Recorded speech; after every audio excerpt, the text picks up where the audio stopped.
នជាសានឹងតាំងព្រះទាំងអស់គ្នានៅសិភៅពណ៌ស្វាយនៅបទលេខ60ថ្ងៃត្រង់រស់វិញថ្ងៃសង្ឃជាថ្ងៃត្រង់សុគន្ធសពត្រង់ត្រែតុងក្នុងភ្នោពូសង្កាតុង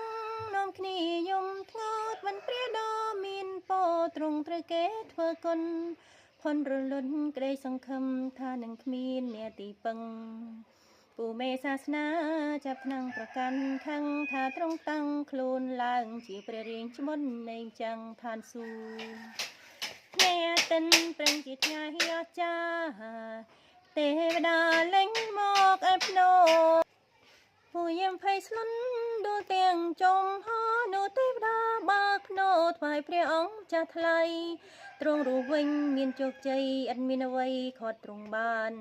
ដេកស្លាំចូលចាញ់ដោយព្រោះទ្រង់បដូរប្រានខំយកជ័យត្រាបានសម្រេចសង្គ្រោះដល់យើងក្រុមគ្នា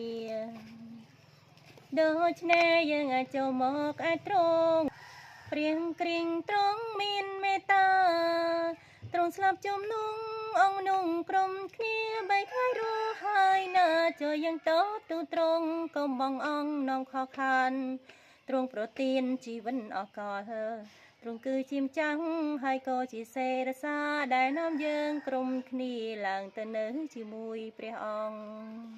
គុណព្រះ